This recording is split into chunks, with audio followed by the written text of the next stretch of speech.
Good day and welcome to another edition of the Military and Foreign Affairs Network. I am your host, the Voice of Reason.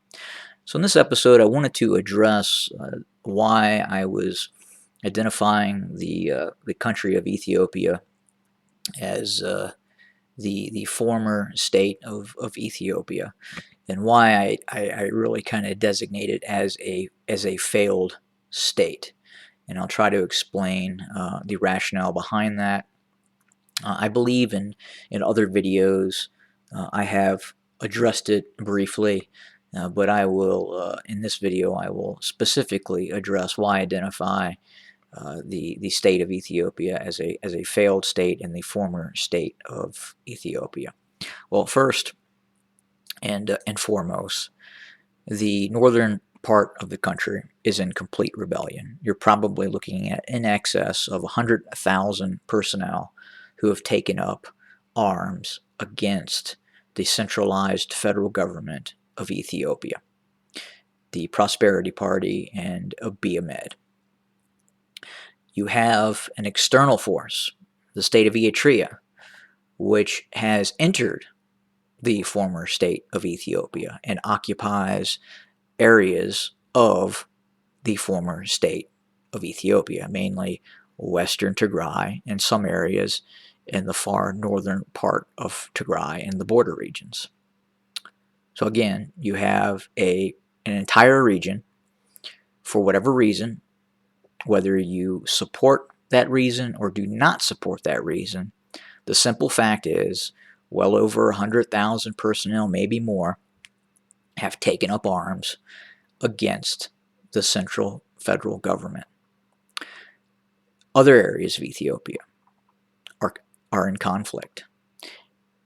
Areas around the Grand Renaissance Dam, we are seeing conflict by peoples who feel marginalized by the failed state of Ethiopia. The largest majority ethnic group inside of Ethiopia, the Oromo, many of the Oromo people, what percentage of that is it? 20%, 30%, 40%, 50%, 60%? Really kind of unsure, but a fairly large percentage feel marginalized by the Ethiopian federal government and have taken up arms against the federal government based in Addis Ababa that is heavily supported by the Amhara region. So you can see from the map that I'm displaying that you can see significant areas are under the control of an opposition force completely against the current government inside of Addis Ababa. And it's just not one area. It's significant areas that really run across the entire Oromo region, which is the largest region both in population and simply based on the size of the region as well. Thousands have taken up arms and are now politically allied with the region in the north, the Tigray region, who has also taken up arms against the Ethiopian state. Not only that, we now have the Tigray region has actually now launched a counter invasion of the Ethiopian state and its primary supporter, the Amhara region.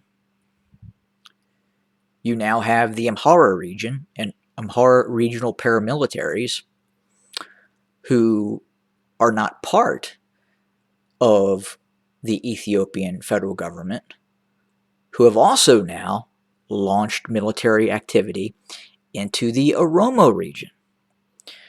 So you have many facets of this conflict. You have the Ethiopian federal government, who is fighting against the Oromo Liberation Army. You have the Tigray region, who is fighting against the Ethiopian federal government. You have the Tigray region, who is fighting against the Amhara region. You have the Amhara region, who is fighting against the Oromo region. You have a split in the Afar region, in which we are seeing elements of the Afar region fighting the Afar region and the Ethiopian federal government. You have the Tigrayan Defense Forces and the TDF, or the Tigray region, fighting against elements of the Afar region. If you cannot define this as a failed state in the midst of a significant civil war, I don't know what you call it. It's probably more widespread in terms of civil conflict and ethnic strife than really any place on the planet right now. And unfortunately, that is why I designate Ethiopia as a failed state. And again, it's just the facts on the ground. There's no bias against Ethiopia. It's simply what is happening and what has occurred and what will continue to occur. Just think of it as the toothpaste has left the toothpaste bottle, and there's really no way to get that back in, so to speak. And that is what has happened to the former state of Ethiopia. It has crossed the Rubicon. These groups have risen up and have committed themselves to removing the current entity, which they see as the controlling stake inside of Ethiopia, which is obviously the central government, who is supported by some elements of the Oromo region and a majority of the Amhara region. Now, could we see that eventually start to fragment as well, in which we start to see the Amhara region forming its own independent army to conduct operations and to seize territory? Yeah, I think we're seeing that now, which makes it even more complicated. But again, a very complicated, very messy situation with a lot of actors at play. An incredible amount of violence has taken place. The social contract has been destroyed, and neither group is talking. And you can really see it on the comments just on the channel. I mean, it's fragmented, and the idea of negotiation, any sort of communication, talk, it's gone. It's over with. And a lot of that has to do with what occurred inside the Tigray region when the Ethiopian government and the Amhara militias and the Eritrean military entered the Tigray region and really committed some tremendous atrocities. And obviously we're seeing that as well in the Oromo region.